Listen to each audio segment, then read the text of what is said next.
بہت پرانے زمانے کی بات ہے جب پہاڑوں کے دامن میں چھوٹے چھوٹے گاؤں بسے ہوتے تھے۔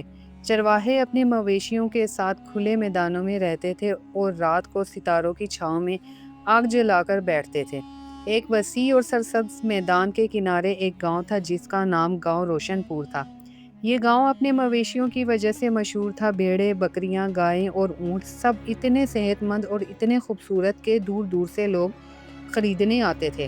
گاؤں کے لوگ خوشحال تھے اور مطمئن تھے، لیکن پچھلے چند مہینوں سے گاؤں میں ایک خوف پھیل گیا تھا۔ ہر تیسری چوتھی رات کچھ ہوتا تھا۔ صبح اٹھ کر چرواہے دیکھتے کہ ان کی بھیڑیں یا بکریاں غائب ہیں۔ پہلے لگا کہ شاید بھیڑیا آیا تھا، پھر لگا کہ چور ہے، لیکن پھر ایک رات دو چرواہوں نے اپنی آنکھوں سے دیکھا کہ ایک بہت بڑا سایہ آتا ہے، مویشیوں کے گرد چکر لگاتا ہے اور پھر انہیں ہوا میں اٹھا کر لے جاتا ہے۔ دونوں چرواہے ڈر سے بے ہوش ہو گئے اور جب ہوش آیا تو انہوں نے گاؤں والوں کو بتایا۔ گاؤں میں خوف پھیل گیا۔ لوگ کہنے لگے یہ جن ہے، ایک ظالم اور طاقتور جن جو ان کے مویشی چرا رہا ہے۔ بوڑھوں نے کہا کہ اس علاقے میں بہت پہلے ایک جن رہتا تھا جو لوگوں کو تنگ کرتا تھا، لیکن ایک نیک بزرگ کی دعا سے وہ بھاگ گیا تھا۔ شاید وہی واپس آ گیا ہے یا کوئی اور آ گیا ہے۔ گاؤں کے سردار نے قریبی شہر سے سپاہی بلوائے۔ سپاہی آئے، رات کو پہرا دیا، لیکن صبح کو 5 بھیڑیں پھر غائب تھیں اور سپاہی کہہ رہے تھے کہ انہیں کچھ یاد نہیں، جیسے انہیں نیند آ گئی ہو۔ شہر کے ایک مشہور اوجھا کو بلایا گیا جو کہتا تھا کہ وہ جنوں کو بھگا سکتا ہے۔ وہ آیا، اس نے دھونی جلائی، عجیب عجیب منتر پڑھے اور صبح ہونے سے پہلے ہی بھاگ گیا، یہ کہہ کر کہ یہ جن بہت طاقتور ہے، میرا بس نہیں چلتا۔ گاؤں والے مایوس ہو گئے۔ اس گاؤں میں ایک چرواہا رہتا تھا جس کا نام شاہویز تھا۔ شاہویز کی عمر 25 سال تھی، دبلا پتلا لیکن چست، آنکھوں میں ایک تیز چمک اور چہرے پر ہر وقت ایک سوچنے والا تاثر۔ وہ گاؤں کے سب سے غریب خاندانوں میں سے تھا۔ اس کی ماں تھی اور ایک چھوٹی بہن تھی اور ان کے پاس بس 15 بکریاں تھیں جن سے گھر چلتا تھا۔ شاہویز محنتی تھا، ذہین تھا اور اللہ پر گہرا بھروسہ رکھتا تھا۔ شاہویز کے ابا کا انتقال ہو چکا تھا اور مرتے وقت انہوں نے شاہویز سے کہا تھا کہ بیٹے، میں نے تمہیں نہ دولت دی نہ زمین، لیکن تمہیں عقل دی ہے اور اللہ کا نام دیا ہے۔ یہ دونوں چیزیں مل کر دنیا کی ہر تلوار سے زیادہ طاقتور ہیں۔ شاہویز نے یہ بات اپنے دل پر لکھ لی تھی۔ جب سے جن کا مسئلہ شروع ہوا، شاہویز غور سے سب کچھ دیکھتا اور سنتا رہا۔ اس نے ان چرواہوں سے بات کی جنہوں نے جن کو دیکھا تھا، اس نے اس اوجھا سے باتیں کی جو بھاگ گیا تھا، اور اس نے سپاہیوں سے پوچھا کہ انہیں کیا ہوا تھا۔ سب کی باتوں سے اس نے کچھ نتیجے نکالے۔ ایک جن رات کے آخری پہر میں آتا ہے جب نیند سب سے گہری ہوتی ہے۔ 2 وہ پہلے ایک عجیب بو چھوڑتا ہے جو لوگوں کو اونگ دیتی ہے۔ 3 وہ صرف مویشی لے جاتا ہے، انسانوں کو نہیں چھوتا۔ اس سے ظاہر ہوتا ہے کہ شاید اس کی کوئی حد ہے یا کوئی خاص مقصد ہے۔ 4 جب بھی کسی نے اللہ کا نام لیا تو جن نے اسے نہیں چھوا۔ وہ دونوں چرواہے جو بے ہوش ہوئے تھے، انہوں نے بعد میں بتایا کہ جب جن آیا تو ایک نے بے اختیار کلمہ پڑھا اور جن اس کے قریب نہیں آیا۔ شاہویز نے یہ سب جوڑا اور ایک منصوبہ سوچنا شروع کیا۔ ایک رات شاہویز اپنی ماں کے پاس آیا اور کہا کہ امی، میں کل رات مویشیوں کے ساتھ باہر رہوں گا اور جن سے نمٹنے کی کوشش کروں گا۔ ماں نے گھبرا کر کہا کہ شاہویز، تم پاگل ہو؟ جن نے سپاہیوں کو بھی نہیں چھوڑا اور اوجھا بھی بھاگ گیا، تم کیا کرو گے؟ شاہویز نے ماں کا ہاتھ تھاما اور کہا کہ امی، ابا نے کہا تھا کہ عقل اور اللہ کا نام دنیا کی ہر تلوار سے زیادہ طاقتور ہے۔ میں کوئی بہادری نہیں دکھانے جا رہا ہوں، میں سوچ کر گیا ہوں اور اللہ پر بھروسہ ہے۔ ماں روئی اور دعا کی۔ شاہویز نے اپنا منصوبہ بنایا۔ پہلے اس نے ایک کام کیا جو کسی نے نہیں سوچا تھا۔ اس نے گاؤں کے بڑئی سے مل کر کچھ لکڑی کے ڈھانچے بنوائے جو رات کے اندھیرے میں دور سے بھیڑیں جیسی لگتے تھے۔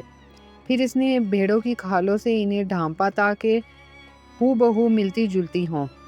پھر اصل بکریوں کو گاؤں کے اندر ایک بند کمرے میں رکھوا دیا اور باہر یہ جعلی ڈھانچے رکھ دیے۔ گاؤں کے لوگوں نے یہ دیکھا تو بعض نے کہا کہ یہ بے وقوفی ہے، جن کو دھوکہ نہیں ہو سکتا، لیکن گاؤں کے سردار نے کہا کہ چلو آزمانے میں کیا جاتا ہے۔ اس رات شاہویز نے وضو کیا، عشاء پڑھی اور اس جگہ سے تھوڑی دور ایک درخت کے پیچھے بیٹھ گیا جہاں سے سب کچھ نظر آتا تھا۔ رات گہری ہوئی، ستارے نکلے اور چاند بادلوں میں چھپا۔ شاویز نے آیت الکرسی پڑھی اور انتظار کرنے لگا۔ رات کا آخری پہر آیا اور تبھی شاویز نے محسوس کیا کہ ہوا میں ایک عجیب سی بو آئی، بھاری اور گھٹن والی، وہی بو جس کے بارے میں سپاہیوں نے بتایا تھا۔ شاویز نے فوری طور پر ناک پر کپڑا باندھ لیا جو اس نے پہلے سے تیار کر کے رکھا تھا۔ کپڑے پر کچھ تیز خوشبو لگی ہوئی تھی جو اس نے ایک پرانے حکیم سے سیکھی تھی کہ تیز خوشبو سونے والی بو کو کاٹ دیتی ہے۔ بو آئی لیکن شاویز جاگتا رہا۔ پھر ایک سایہ نمودار ہوا۔ سایہ بہت بڑا تھا، اتنا بڑا کہ رات کے اندھیرے میں بھی اس کی موجودگی محسوس ہوتی تھی۔ شاویز نے درخت کے پیچھے سے آہستہ سے جھانک کر دیکھا۔ وہ سایہ آہستہ آہستہ اس جگہ کی طرف بڑھ رہا تھا جہاں جعلی بھیڑیں رکھی تھی۔ شاویز کا دل تیز دھڑک رہا تھا لیکن اس نے اللہ کا نام لیا اور خود کو سنبھالا۔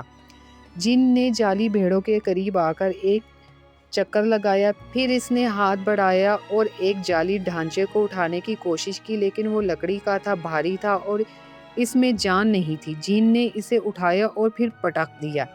پھر اس نے دوسرے کو چھوا، وہ بھی جعلی تھا۔ جن نے گہری اور غصے بھری آواز نکالی جو شاویز نے اپنے کانوں میں محسوس کی جیسے گرج ہو، لیکن بہت قریب سے۔ جن نے چاروں طرف نظر دوڑائی۔ اسے سمجھ آ گیا کہ یہ دھوکہ ہے۔ شاویز نے سوچا کہ اب یا تو بھاگوں یا اگلا قدم اٹھاؤں۔ اس نے اگلا قدم اٹھانے کا فیصلہ کیا۔ شاویز درخت کے پیچھے سے باہر نکلا اور اونچی آواز میں بولا کہ اے جن، میں تم سے بات کرنا چاہتا ہوں۔ جن نے پلٹ کر دیکھا، میدان میں سناٹا چھا گیا۔ پرندے جو رات کو کبھی کبھی آواز نکالتے تھے وہ بھی خاموش ہو گئے۔ ہوا رک گئی۔ جن کی آنکھیں، اگر انہیں آنکھیں کہا جا سکتا ہو، اس چھوٹے سے انسان پر مرکوز ہو گئیں جو اکیلا کھڑا تھا اور کانپ نہیں رہا تھا۔ جن نے گہری بھاری آواز میں کہا، تم کون ہو اور مجھ سے بات کرنے کی جرأت کیسے کی؟ شاویز نے کہا کہ میں اس گاؤں کا ایک چرواہا ہوں اور میں تم سے اس لیے بات کرنے آیا ہوں کیونکہ تم ہمارے مویشی چرا رہے ہو اور ہمیں نقصان پہنچا رہے ہو۔ جن نے قہقہ لگایا۔ وہ آواز اتنی گہری تھی کہ زمین کانپ اٹھی۔ اس نے کہا، ایک چرواہا مجھ سے بات کرنے آیا ہے؟ تمہارے سپاہی بھاگ گئے، تمہارا اوجھا بھاگ گیا اور تم اکیلے آئے ہو؟ شاویز نے کہا، ہاں، کیونکہ میں سمجھتا ہوں کہ ہر مسئلہ طاقت سے حل نہیں ہوتا، بات سے ہوتا ہے۔ جن نے کہا، تم ڈرتے نہیں؟ شاویز نے کہا، ڈر لگتا ہے لیکن میرے اللہ نے کہا ہے کہ اللہ کے سوا کسی سے نہ ڈرو۔ تم بھی اللہ کی مخلوق ہو، میں بھی اللہ کی مخلوق ہوں۔ اللہ سے ڈرنا چاہیے، ایک دوسرے سے نہیں۔ جن ایک لمحے کے لیے چپ ہوا۔ یہ جواب اس نے نہیں سوچا تھا۔ پھر جن نے کہا، ٹھیک ہے، بات کرو، لیکن اگر تمہاری بات میرے کام کی نہ ہوئی تو میں تمہیں بھی اٹھا لے جاؤں گا۔ شاویز نے کہا، یہ منظور ہے، لیکن پہلے مجھے بتاؤ کہ تم ہمارے مویشی کیوں لے جاتے ہو؟ جن نے کہا، کیونکہ میں چاہتا ہوں۔ شاویز نے کہا، یہ وجہ نہیں ہے، یہ ظلم ہے۔ کیا تمہارے بھوکے بچے ہیں جن کے لیے کھانا چاہیے؟ کیا تم کوئی قیمت چاہتے ہو؟ کیا کوئی اور بات ہے؟ مجھے اصل وجہ بتاؤ۔ جن پھر چپ ہوا۔ شاویز نے دیکھا کہ جن کی خاموشی میں کچھ اور ہے، غصہ نہیں بلکہ درد، شاید کوئی مجبوری۔ شاویز نے نرم آواز میں کہا، اے جن، میں تمہارا دشمن نہیں ہوں، اگر کوئی مسئلہ ہے تو بتاؤ، شاید مل کر حل کر سکیں۔ جن نے ایک لمبی آہ بھری اور پھر کچھ ایسا ہوا جو شاویز نے نہیں سوچا تھا۔ جن کا سایہ کچھ چھوٹا ہوا، جیسے وہ تھوڑا بیٹھ گیا ہو۔ آواز کا لہجہ بھی کچھ بدلا۔ جن نے کہا، تم عجیب انسان ہو۔ شاویز نے کہا، اور تم عجیب جن ہو، اتنے طاقتور ہو لیکن بھیڑیں چراتے ہو، یہ تمہاری شان کے لائق نہیں لگتا۔ جن نے کہا، تم جانتے نہیں کیا ہوا ہے؟ شاویز نے کہا، تو بتاؤ۔ اور پھر جن نے بتایا۔ جن کا نام ہمزاز تھا اور وہ واقعی بہت طاقتور تھا، لیکن اس کی کہانی صرف ظلم کی نہیں تھی، اس کے پیچھے ایک اور کہانی تھی۔ ہمزاز نے بتایا کہ اس علاقے کے نیچے ایک پرانی سرنگ ہے جس میں سینکڑوں سال پہلے ایک جادوگر نے کچھ جنوں کو قید کیا تھا۔ ان میں ہمزاز کی بہن بھی تھی۔ اس جادوگر نے طلسم باندھا تھا کہ جب تک 100 بھیڑوں کا خون اس سرنگ کے دروازے پر نہ چڑھے، طلسم نہیں ٹوٹے گا۔ ہمزاز اپنی بہن کو آزاد کرانا چاہتا تھا، اس لیے وہ بھیڑیں اکٹھی کر رہا تھا۔ شاویز نے یہ سن کر پوچھا کہ کتنی بھیڑیں اکٹھی ہو گئی ہیں ابھی تک؟ 85، 15 اور چاہیے، شاویز نے کہا، اور جب 15 پوری ہو جائیں تو تمہاری بہن آزاد ہو جائے گی؟ ہمزاز نے کہا، ہاں، شاویز نے کہا، لیکن کیا واقعی یہ طریقہ کام کرتا ہے؟ کیا تم نے خود کہیں پڑھا ہے یا کسی نے بتایا ہے؟ حمزاز چونکا، اس نے کہا مجھے ایک بوڑھے جین نے بتایا تھا جو بہت علم والا تھا۔ شاویز نے کہا اور اگر اس نے جھوٹ بولا ہو، اگر یہ طریقہ کام ہی نہ کرے اور تم ان معصوم جانوروں کو بیکار مار دو؟ حمزاز پھر خاموش ہو گیا۔ شاویز نے کہا اے حمزاز، میں ایک تجویز دیتا ہوں، کل رات مجھے یہ سرنگ دکھاؤ، میں خود جاؤں گا اور دیکھوں گا کہ اس طلسم کی اصل نوعیت کیا ہے۔ میرے ابا ایک عالم تھے اور انہوں نے مجھے پرانے طلسموں کے بارے میں کچھ باتیں بتائی ہیں، شاید میں کچھ مدد کر سکوں۔ حمزاز نے کہا کہ تم ایک انسان ہو، اس سرنگ میں جانا خطرناک ہے۔ شاویز نے کہا اللہ کا نام لے کر جاؤں گا، کیا تم مانتے ہو کہ اللہ سب سے طاقتور ہے؟ حمزاز نے کچھ دیر بعد کہا ہاں، اللہ سب سے طاقتور ہے۔ شاویز نے کہا تو پھر ڈرنا کیسا؟ حمزاز نے کہا ٹھیک ہے، کل رات آنا، لیکن اکیلے آنا۔ شاویز نے کہا ٹھیک ہے، لیکن ایک شرط ہے، جب تک میں کوشش کرتا ہوں گاؤں کے مویشیوں کو نہیں چھونا۔ حمزاز نے کہا منظور ہے۔ شاویز واپس گاؤں آیا۔ گاؤں والے جاگ رہے تھے اور پریشان تھے۔ جب شاویز آیا تو سب نے گھیر لیا اور پوچھنے لگے کہ کیا ہوا۔ شاویز نے پوری بات بتائی۔ سردار نے کہا شاویز تم کل رات اس سرنگ میں جاؤ گے، یہ بہت خطرناک ہے۔ شاویز نے کہا سردار چچا، اللہ کے بھروسے جا رہا ہوں، اگر وہاں کچھ راستہ نکل سکا تو اس جن کی مظلوم بہن بھی آزاد ہوگی اور ہمارے گاؤں کی مصیبت بھی ختم ہوگی، دونوں کا فائدہ ہے۔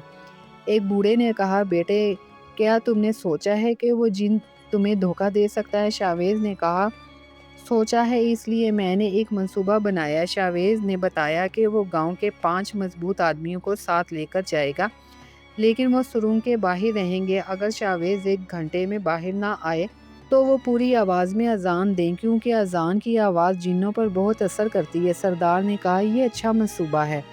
ذات پر شاویز نے آرام نہیں کیا، وہ بیٹھا سوچتا رہا اور اللہ سے دعا مانگتا رہا۔ اس نے اپنی ماں کو سب بتایا اور کہا کہ امی آپ رات بھر دعا کریں۔ ماں نے کہا بیٹے میری دعا تمہارے ساتھ ہے، اللہ تمہارا حافظ ہو۔ اگلی صبح شاویز نے گاؤں کے بزرگ عالم قاری عثمان سے ملاقات کی اور ان سے جنوں کے طلسم توڑنے کے بارے میں پوچھا۔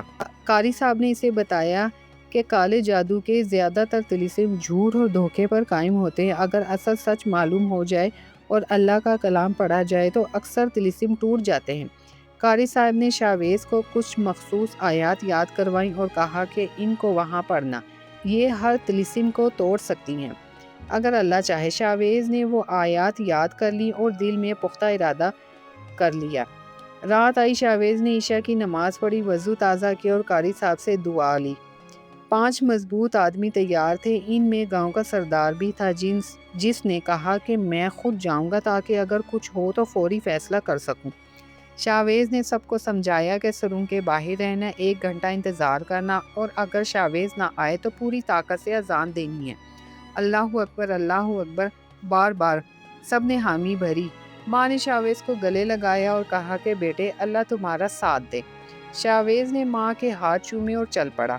میدان پار کر کے پہاڑ کے دامن میں پہنچے۔ وہاں ایک پرانی جگہ تھی جہاں پتھر خاص ترتیب سے رکھے ہوئے تھے، جیسے کسی نے بہت پہلے دروازہ بنایا ہو۔ یہی وہ جگہ تھی جو حمزاز نے بتائی تھی۔ حمزاز کا سایہ وہاں پہلے سے موجود تھا۔ شاویز نے سلام کیا اور حمزاز نے جواب دیا۔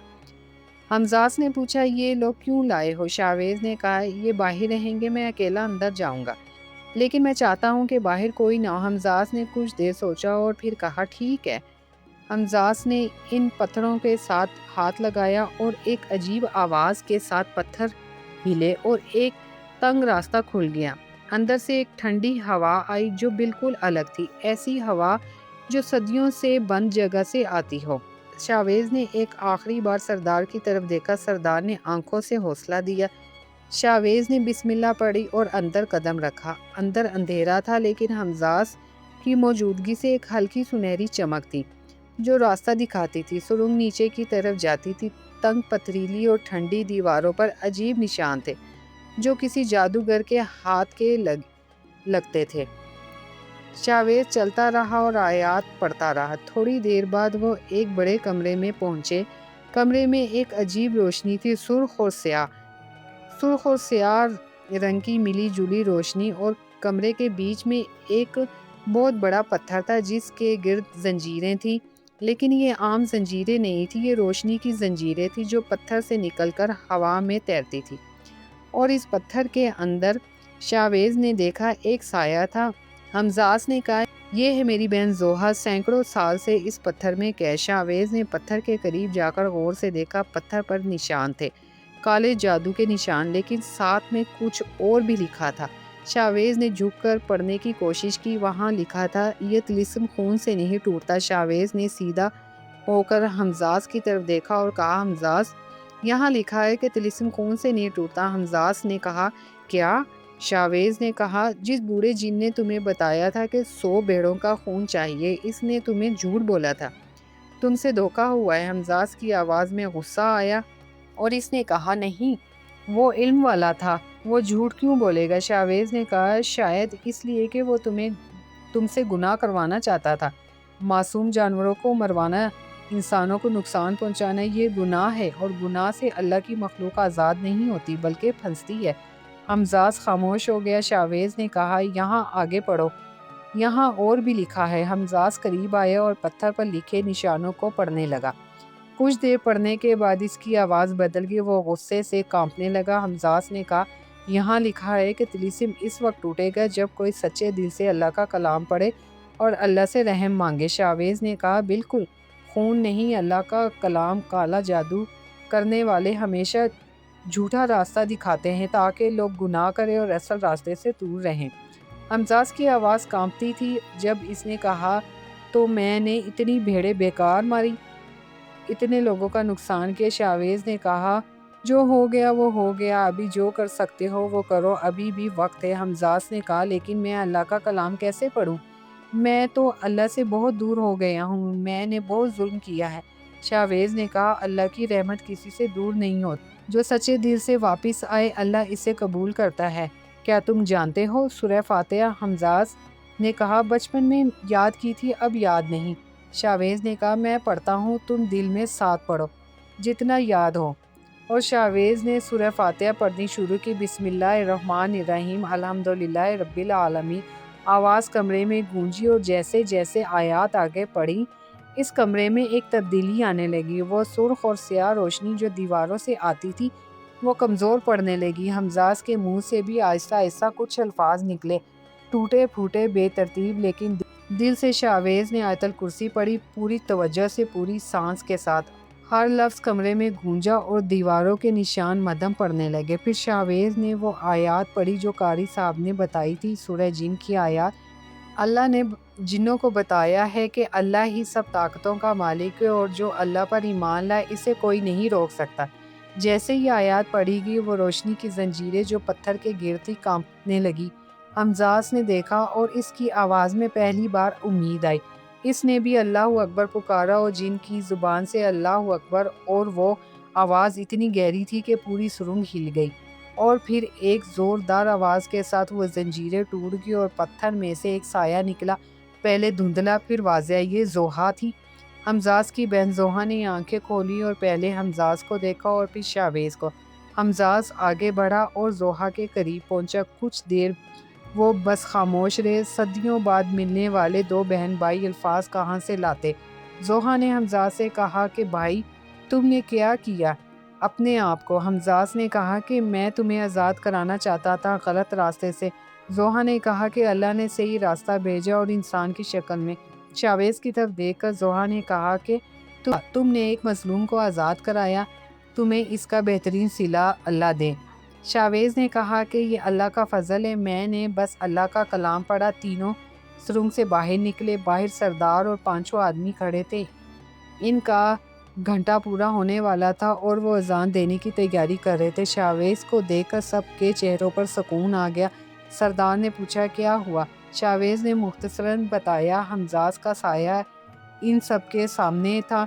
گاؤں کے لوگ جو ہمیشہ اس سے ڈرتے تھے آج اسے مختلف نظروں سے دیکھ رہے تھے۔ حمزاس نے کہا کہ اے انسانوں، میں نے تم پر ظلم کیا، تمہاری بھیڑیں بکریاں لے گیا، میں معافی مانگتا ہوں، اور جو مویشی میں نے لیے وہ ابھی بھی سرنگ میں زندہ ہے، کل صبح میں انہیں واپس کر دوں گا۔ گاؤں کے لوگوں نے حیرت سے ایک دوسرے کو دیکھا۔ سردار نے کہا، ٹھیک ہے، ہم معاف کرتے ہیں۔ حمزاس نے شاویز کی طرف دیکھا اور کہا کہ شاویز تم نے مجھے دشمن کی طرح نہیں سوچا، تم نے بات کی، سمجھا اور مدد کی، کوئی اور ہوتا تو بھاگ جاتا۔ شاویز نے کہا کہ حمزاس تم ظالم نہیں تھے، تم مجبور تھے اور دھوکے میں تھے، فرق ہوتا ہے۔ حمزاس نے کہا کہ میں اب اس علاقے کو کبھی تکلیف نہیں دوں گا، بلکہ جب بھی ضرورت ہو میں یہاں کے لوگوں کی مدد کروں گا، جیسے انسانوں نے میری کی۔ زوہا نے بھی کہا کہ تم نے ایک مظلوم کو آزاد کرایا، ہم اس احسان کو کبھی نہیں بھولیں گے۔ اگلی صبح جیسا کہ حمزاس نے وعدہ کیا تھا، تمام مویشی واپس آ گئے، ایک ایک بھیڑ، ایک ایک بکری، سب صحیح سلامت۔ گاؤں میں خوشی کا سماں تھا۔ قاری صاحب نے مسجد میں شکرانے کی نماز پڑھوائی اور خطبے میں کہا کہ آج سے گاؤں نے دیکھا کہ اللہ کا کلام دنیا کی سب سے بڑی طاقت ہے۔